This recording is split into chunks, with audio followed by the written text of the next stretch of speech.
Break के बाद एक बार फिर आप सभी दर्शकों का बहुत स्वागत है। और कहानी कुर्सी की में संसद के मॉनसून सत्र से लेकर कांग्रेस के विरोध वाली लिस्ट की तैयारी एक एक करके हम आपके सामने रख भी रहे हैं। अब चढ़ावा चोरी मामले में आखिरकार राहुल गांधी अखाड़े में आए हैं। बहुत देर से आए हैं, लेकिन आए हैं। राम मंदिर चढ़ावा चोरी के आरोप, जांच, कार्रवाई, बयानबाजी के बीच राहुल गांधी ने पहली बार इंटरफेयर किया और थोड़ी देर पहले इस मसले पर सोशल मीडिया पर पहला पोस्ट किया। लोकसभा में नेता विपक्ष राहुल गांधी और राज्यसभा में नेता विपक्ष मल्लिकार्जुन खड़गे ने प्रधानमंत्री मोदी को एक जॉइंट लेटर लिखा। इस चिट्ठी में श्री राम जन्मभूमि तीर्थ क्षेत्र ट्रस्ट में हुए चढ़ावे और वित्तीय प्रबंधन से जुड़ी हुई गड़बड़ी की एक स्वतंत्र और व्यापक जांच कराने की मांग की है। कांग्रेस नेताओं ने डिमांड की है कि सरकार इस पर बयान जारी करे, चढ़ावे का पूरा हिसाब सार्वजनिक करे, दोषियों को कानून के कटघरे में लेकर आए। लेटर में यह क्लियर है कि इस मामले में जो भी दोषी पाया जाए उसकी जवाबदेही तय होनी चाहिए, चाहे वो व्यक्ति किसी भी प्रभावशाली पद पर क्यों ना हो। राहुल गांधी ने लिखा है कि अब सरकार की विश्वसनीयता उनकी कार्रवाई पर निर्भर करती है कि क्या एक्शन होगा। आज सर्वदलीय मीटिंग में शामिल कांग्रेस नेताओं ने भी क्लियर कर दिया है कि मॉनसून सत्र में सरकार को घेरने का पहला ट्रैक चढ़ावा चोरी का होगा। सांसद प्रमोद तिवारी ने बीजेपी पर गंभीर आरोप लगाए, कहा कि सरकार जवाबदेही से बच नहीं सकती। लोकसभा में नेता प्रतिपक्ष और राज्यसभा में नेता प्रतिपक्ष दोनों ने एक पत्र लिखा है प्रधानमंत्री जी को कि सुप्रीम कोर्ट के ऑर्डर से राम मंदिर बनाने का फैसला हुआ था। शुरुआत तभी हो गई थी जब 2 करोड़ की जमीन 2 घंटे बाद 24 करोड़ में खरीदी गई। तो अगर लूट हुई है तो नरेंद्र मोदी सरकार पूरी तरह इसके लिए जिम्मेदार है। ये छोटे छोटे प्यादे, इनको जेल भेजने से कुछ नहीं होगा। अगर कोई जिम्मेदार है तो सीधे सीधे नरेंद्र मोदी सरकार। हम भगवान राम के पुजारी हैं और भारतीय जनता पार्टी भगवान राम की व्यापारी है। मैं अपने को करेक्ट करता हूं, भारतीय जनता पार्टी भगवान राम की लुटेरी है, जो लूटती है उनकी श्रद्धा। चढ़ावा चोरी का मामला कब खुला था? जून के महीने में पहले हफ्ते में खुला था, 2 जून को। हाँ, और अब हम हैं जुलाई के महीने में, और वो भी अब पार्लियामेंट सेशन शुरू होने जा रहा है 21 तारीख। ये अब आपके सामने है। 1.5 महीने बाद, 1.5 महीने के बाद आखिरकार राहुल गांधी ने इस मामले पर चुप्पी तोड़ी है, पत्र लिखा है। आप लोग राहुल गांधी को रोज कहानी कुर्सी में रोज पूछते थे कि कहाँ है, पूरा देश जानना चाहता है। 45 दिन लग गए। तो 45 दिन विदेश में वो मित्रों के साथ, दोस्तों के साथ, एक्सटेंडेड फैमिली के साथ, फैमिली के साथ, क्या अब वो जो है वो बेचारे आराम फरमा रहे होंगे। तो अब उसके बाद विदेश से लौट करके आए हैं, तब देश की सूझी है। उनको हमेशा देश थोड़े याद रहता है। जब वो लौट करके आते हैं वो बहुत ये हैं, वर्तमान में जीते हैं।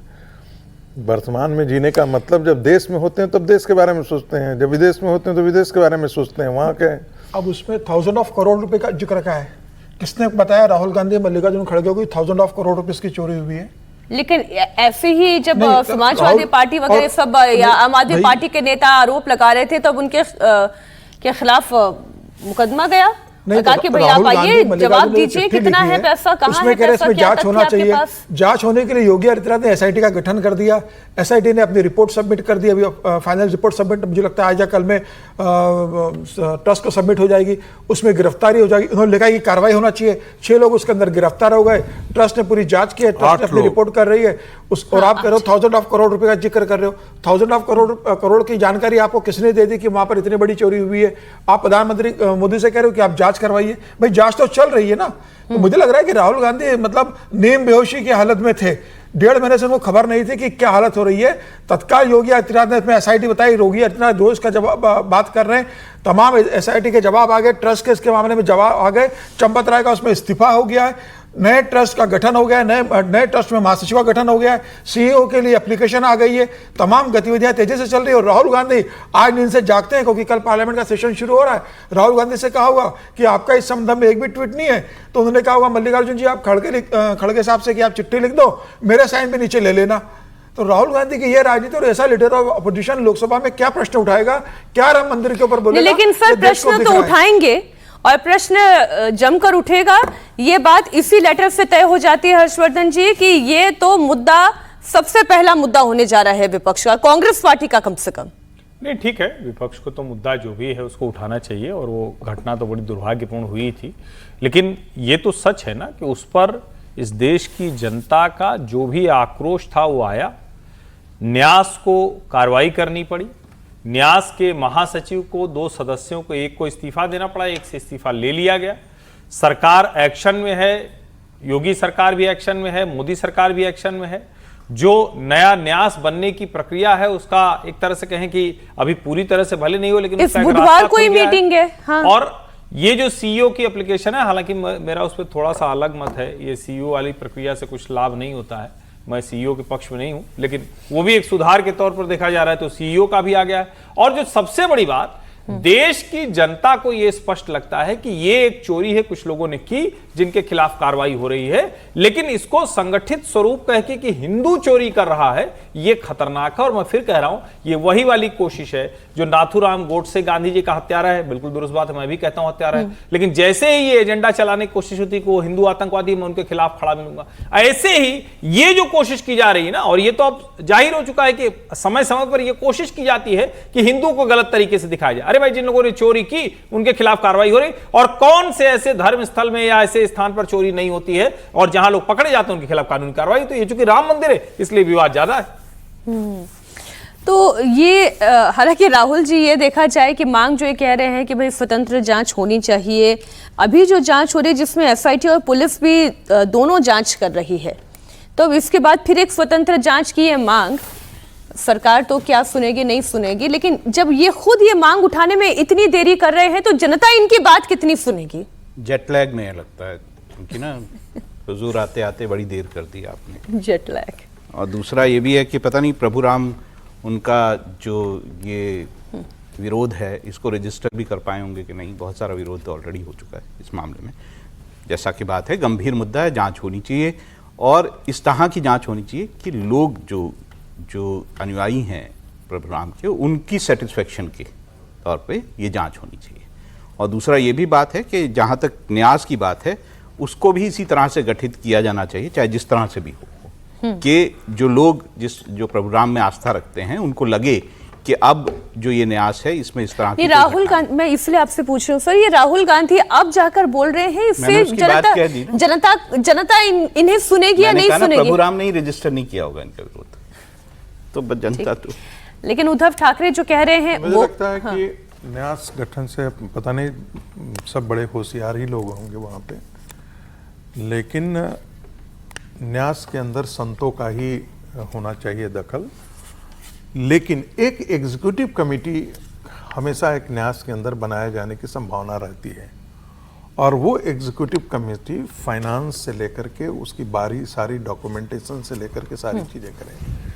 देखिए, अध्यक्ष उसके जो कोषाध्यक्ष हैं महंत गोविंद गिरी जी, अब वो पुणे में रहते हैं, वो रोज़ देखभाल नहीं कर सकते हैं। परमानंद जी जो हैं वो उनकी उम्र हो चुकी है, वैसे ही जो है वो गोपाल दास महाराज तो गोपाल जी वैसे ही हैं। तो जिसे हम कहते हैं ना मार्गदर्शक मंडल में ट्रस्ट के अंदर ये सब होने चाहिए, ये सब रहे, अच्छा है। लेकिन काम कराने के लिए एक सीईओ होना चाहिए। करने के लिए एक एग्जीक्यूटिव बोर्ड होना चाहिए जो इन पर जिनको एक्सपर्टाइज हो और जो जिनकी इंटीग्रिटी बहुत पक्की हो, और जिसे हम कहते हैं ना एक हमेशा चेक एंड बैलेंस की स्थिति रहे, ताकि कोई इसमें घपला न करे। बाकी तो हम जानते ही हैं कि ऐसे बहुत सारे बद्रीनाथ धाम का हमको निकल करके आया, वैष्णो देवी का निकल करके आया, मंदिरों की ही क्या, मंदिरों ही क्या कि वक्फ का भी बात निकल कर आए कि भाई वक्फ बोर्ड का भी जांच करवा लें, बहुत निकल कर आएगा उसमें। नहीं, वक्फ बोर्ड में तो घपला ही घपला है। मजेदार बात है कि ये सही आपने अच्छा जिक्र किया, चिट्ठी नहीं आएगी उसके लिए कभी। राम मंदिर पर इन सबों की आंखें फट रही हैं, लेकिन वक्फ बोर्ड के घपले पर जब सरकार कोई बिल लेकर के आती है तब इनकी सारी छाती पीटने के लिए रुदाली करना शुरू कर देते हैं ये नहीं देखने जाते हैं, तब वहां पर उनको लगता है कि नहीं ये मुसलमानों को तंग करने के लिए किया जा रहा है। तो इनके दोहरा चरित्र भी निकल करके आ ही रहे हैं। उद्धव ठाकरे क्या कह रहे हैं इस पर, वो भी आपको सुना देते हैं।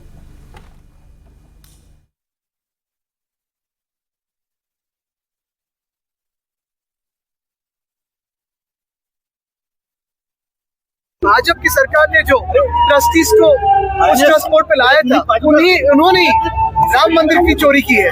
ये तो पूरे देश देख रहे हैं और सारे हिंदू ये देख रहे हैं कि भाजपा ने कैसे, और भाजपा के जो ट्रस्टी है उन्होंने कैसे राम मंदिर को लूटा है। उसके खिलाफ सारे हिंदू रास्ते पे आए, सारे राम भक्त रास्ते पे आए।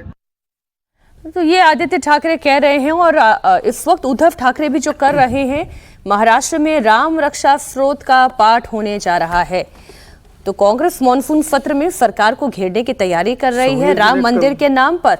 तो अब इंडिया अलायंस के दूसरे दल भी चढ़ावा चोरी के ट्रैक पर आगे बढ़ रहे हैं। उद्धव ठाकरे की अगुवाई में उनकी सेना ने नागपुर में राम रक्षा आंदोलन के तहत मोर्चाबंदी की। आरएसएस के हेडक्वार्टर नागपुर से उद्धव ठाकरे ने अपने भाषण में संघ प्रमुख डॉक्टर मोहन भागवत को निशाने पर लिया। सवाल किया कि आप राम भक्तों की तरफ हैं या चढ़ावा चोरों की तरफ है। उद्धव ठाकरे ने नागपुर में ऐलान किया कि राम रक्षा आंदोलन देशव्यापी होगा।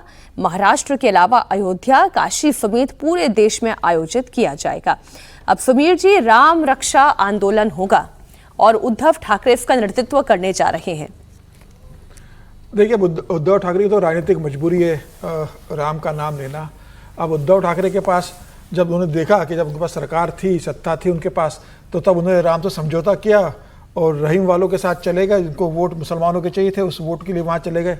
लोकसभा चुनाव लड़ा, विधानसभा चुनाव लड़ा। जब उनको लगा कि विधानसभा चुनाव में बुरी तरीके से हार गए, पार्टी के सांसद चले गए। जो बाला साहेब ठाकरे की शिवसेना कट्टर हिंदुत्व के लिए जानी जाती थी, राम भक्तों के लिए जानी जाती थी, शिवाजी के भक्तों के लिए जानी जाती थी, जो मातोश्री हमेशा भगवा के रंग में रंगी रहती थी, वहाँ उद्धव ठाकरे ने पूरा उसको जिस तरीके से वहाँ पर हिंदुत्व को दूर कर उन्होंने जिस तरीके से अपने विचारधारा को दूर करके तमाम मुस्लिम संगठनों के लिए अपने मातोश्री को खोल दिया था, उसका परिणाम उन्होंने भुगता। और उनको लग रहा है कोर्स करेक्शन कर रहे हैं अब उनको ये लग रहा है भले वोट के लिए कर रहे हैं, लेकिन कोर्स करेक्शन तो कर रहे हैं ना। बहुत देर हो चुकी है, आते आते बहुत देर कर दी। अब सुबह का बुला शाम को आया तो उसे बुला नहीं कहते। लेकिन अब उद्धव ठाकरे के पास हिंदू वोटर आने वाला नहीं है। वो पूरा हिंदू का जो वोटर है वो तो भारतीय जनता पार्टी के पास, और बाकी शिवसेना एकनाथ शिंदे के साथ चला गया है। उद्धव ठाकरे अगर ये सोचते हैं कि वो एकनाथ शिंदे से वापस मेरे पास आ जाएगा, भारतीय जनता पार्टी से मेरे पास वापस आ जाएगा, तो ये उद्धव ठाकरे की भूल है। उद्धव ठाकरे के हाथ से बाजी निकल चुकी है। अब उद्धव ठाकरे कांग्रेस के साथ ही रहे तो ठीक है, ना इधर के रहेंगे ना उधर का रहेंगे। वो भले ही राम रक्षा का स्तोत्र कर ले, वो भले शिवाजी महाराज की जय जयकार करके महाराष्ट्र में घूम ले, वो तमाम तरह के हिंदूवादी संगठनों के साथ ले ले। अब उद्धव ठाकरे की राजनीति खत्म हो गई है। हिंदू का जो वोटर है उसका मोहभंग उद्धव ठाकरे से हो चुका है, और उद्धव ठाकरे को समझ में आएगा। और शायद वो इससे हारी हुई एक लड़ाई लड़ रहे हैं, और उनकी कोशिश है कि शायद इस बहाने से बचा हुआ जो वोटर है शायद मेरे पास लौट कर आ जाए। लेकिन मुझे लगता है बहुत देर कर कल वाली बात भी दोहरा दीजिए ना थोड़ा सा। कौन से? कि राम रक्षा स्तोत्र जो है अपनी सुरक्षा के लिए वो कर ले, अपने राजनीतिक सुरक्षा के लिए कर ले, वो ज्यादा अच्छा है। वो भगवान राम वो राजनीतिक सुरक्षा होने की भी स्थिति है या नहीं राकेश जी? नहीं, मुझे अब नहीं लगता है। विधायक इंटैक्ट रह पाएंगे? जो इन्होंने कहा वो बात बहुत सही है। बाला साहब की कहा जाता है ना कि कोई बेटा जो होता है अपने बाप के जो पूंजी है उसको आगे लेकर के जाता है। धीरूभाई अंबानी ने किया, मुकेश अंबानी ने उसे बहुत बड़ा एक साम्राज्य खड़ा कर दिया, उस पर खड़ा कर दिया। और कोई बेटा ऐसा है जो बाप कमा करके जाता है उसको भी डुबा डालता है। तो उसको कहते हैं कि उसको पता नहीं क्या शब्द दिया जाए उसको, लेकिन उद्धव ठाकरे की स्थिति यही थी। जो भी पॉलिटिकल कैपिटल या जो भी विरासत में उनको मिला था उसको जो है वो उद्धव ठाकरे ने और उनके बेटे दोनों ने मिलकर के डुबो दिया है। क्योंकि उद्धव ठाकरे में वो राजनीतिक सूझबूझ भी नहीं है, क्षमता भी नहीं है, जमीन की लड़ाई लड़ने वाले नहीं है। चूंकि पिता थे तो पिता भी तो जो है वो भी जो है वो धृतराष्ट्र की तरह हुए, जो जहाँ पर वारिस देनी चाहिए थी वहाँ पर न दे करके उत्तराधिकार दे करके अपने भतीजे को न दे करके, उस समय यदि राज ठाकरे को दे दिया होता तो शायद आज तस्वीरें कुछ अलग होती। लेकिन बोल दो कि नाकारा और निकम्मा निकले। हाँ, बिल्कुल ठीक बात है। नाकारा मैं शब्द नहीं खोज पा रहा था, आपने अच्छा बताया कि वो नाकारा और निकम्मा निकले। और जिसको कहते हैं ना, आंखों की पट्टी पर जब आप बांध लेंगे ना, दुर्योधन पैदा करते हैं आप धृतराष्ट्र जब हो जाते हैं तो आप दुर्योधन ही पैदा करते हैं। महाभारत से यही सीख मिलती है। और ये सभी जितने भी राजनीतिक पार्टियां हैं, क्षेत्रीय पार्टियां, सबों ने अपना अपना दुर्योधन पैदा कर लिया है। चाहे वो स्टालिन से लेकर के हो, तो वो भी सनातन को गाली गलौज। देखते हैं सर, अभी इनका ये राम रक्षा स्रोत जो है वो इनके वोट का सोर्स बनता है या नहीं बनता है। पंजाब की बात कर लेते हैं। पंजाब में कांग्रेस कलह में डूबी हुई है, लेकिन Arvind Kejriwal full mission mode में है। पंजाब में जीत दोहराने के टारगेट को लेकर उतरे अरविंद केजरीवाल ने मॉनसून सत्र से अलग अपनी पूरी रणनीति तैयार कर रखी है। केजरीवाल पंजाब में शिव साधना करा रहे हैं। पठानकोट के आयोजन में खुद वो शामिल भी हुए। सीएम भगवंत मान भी थे। भगवंत मान बेअदबी को लेकर घिरे हुए हैं। कहा जा रहा है कि ज्यादातर सिख वोटर उनसे नाराज हैं। ऐसे में अरविंद केजरीवाल ने खुद कमान संभाल ली है और उनके निशाने पर हैं इस वक्त हिंदू वोटर। पहले पंजाब के हर शहर में रामलीला का मंचन कराने का ऐलान किया गया। अब शिव साधना के जरिए केजरीवाल हिंदू वोट को एक मुश्त बटोरना चाहते हैं। राहुल गांधी फिलहाल पंजाब में बैकफुट पर हैं। चन्नी और वडिंग के बीच घमासान के बाद से अब तक राहुल गांधी ने कुछ नहीं बोला है। तो तस्वीर इस वक्त आपके सामने, और अभी प्रधानमंत्री नरेंद्र मोदी भी पंजाब का दौरा करके लौटे हैं। इस पर अब चर्चा हो जानी चाहिए। हर्षवर्धन जी, ये जो हिंदू वोटों को एकजुट करने की कवायद अरविंद केजरीवाल कर रहे हैं, ये एक पूरी रणनीति के साथ कर रहे हैं और भगवंत मान अब पीछे हैं, फ्रंट पर अरविंद केजरीवाल है। देखिए, पहली बात तो ये कि हिंदू वोटों को इस तरह की प्रतीकात्मक चीज़ों से एकजुट नहीं किया जा सकता है। जब हम कहते हैं कोई सुंदरकांड करने लगे, कोई कहने लगे कि नहीं अब हम तो राम राम जपेंगे, तो इसको लेकर हिंदू कोई न बहुत उत्साहित होता है, न कोई उसके पक्ष या विपक्ष में जाता है। हिंदू इस देश में कैसे काम हो रहा है, विकास का काम हो रहा है नहीं हो रहा, और उसके साथ अपनी आस्था पर कोई चोट तो नहीं पहुंच रही, इसको समझना पड़ेगा। भारतीय जनता पार्टी के लोग कहते हैं उनके नेता देखिए वो हिंदू हिंदू करके और यहां पहुंच गए। वो 4 राज्य की सरकार चली गई, दोबारा वो सत्ता में नहीं आए थे लंबे समय तक, लेकिन फिर भी वो वही करते रहे। हिंदू को लगे तो सही, वरना किसी की नानी के राम कभी नहीं रहेंगे। कोई कभी विश्वविद्यालय से लेकर शौचालय तक वहां चाहेगा और अचानक कहेगा नहीं हम ही श्रवण कुमार हैं, सबको तीर्थ यात्रा कराएंगे। तो पब्लिक ऐसे रिलेट नहीं करती। हिंदू थोड़ा दूसरी तरह सोचता है। तो हिंदू के सोचने का पैटर्न नेताओं को जरा समझना चाहिए। दूसरा, पंजाब में अगर वो ये कर रहे हैं तो क्या इनको ये लग रहा है कि सिख वोट पूरी तरह से अब इनसे गायब हो चुके हैं? इसका मतलब बिटवीन द लाइंस जरा पढ़ना चाहिए कि इस खबर के पीछे की खबर क्या है। या फिर ये मान के चल रहे हैं कि सिख वोट तो इन्हें मिलेगा ही मिलेगा, अब हिंदू वोटों को कंसोलिडेट नहीं, ऐसा तो मतलब ऐसा मान लेना ये तो फिर गजब ही होगा। लेकिन अगर ऐसा मान लेना है तो बड़ा अच्छा है, क्योंकि इस लेवल पर जाकर पंजाब में वो हिंदुओं को एकजुट करने की कोशिश कर रहा, ये कोई लाभकारी होगा ऐसा मुझे नहीं लगता है। ये और रिएक्ट करेगा, ये किसी भी स्थिति में लाभकारी रिएक्ट करेगा, बिल्कुल कम से कम आम आदमी पार्टी के रिएक्ट करेगा। राहुल जी, इंपॉर्टेंट घटनाएं हमें देखनी चाहिए इसमें। एक तो ये कि बीजेपी ने जो पंजाब है उसमें क्या किया। पंजाब में बीजेपी ने अपना एक हिंदू स्टेट प्रेसिडेंट को हटाकर जाट सिख प्रेसिडेंट उसको लेके आए हैं, यानी केवल सिंह ढिल्लों को लेके आए हैं। ठीक है, तो बीजेपी ने जो सिख है उसको अपनी ओर मिलाने की कोशिश की है। दूसरी डेवलपमेंट क्या हो रही है, सतलुज फिल्म को लेकर अकाली दल जो है वो वहां आक्रामक है। वो गांव-गांव जाकर वो फिल्म दिखा रहा है, उसके जरिए सिखों को सेंटिमेंटली अपनी ओर ज्यादा मोड़ने की, पहले भी उनकी वो है लेकिन ज्यादा मोड़ने की कोशिश कर रहा है। तो ऐसे में अरविंद केजरीवाल की एक कोशिश है कि जो हिंदू वोट है, जो कि शहरों में एक मेजर वोट है, पंजाब में 50% आप मान लीजिए शहरों में हिंदू है, तो वो वोट को अपनी ओर खींचने की कोशिश करे। कोशिश है, सफल होगी नहीं होगी वो अलग बात है, लेकिन जहां पर उनको ये दिखाई दे रहा है कि बीजेपी और अकाली दल जो है वो सिख वोटों को अपनी तरफ खींचने की कोशिश कर रहे हैं, तो अरविंद केजरीवाल हिंदू वोटों को अपनी तरफ झुकाने की कोशिश कर रहे हैं।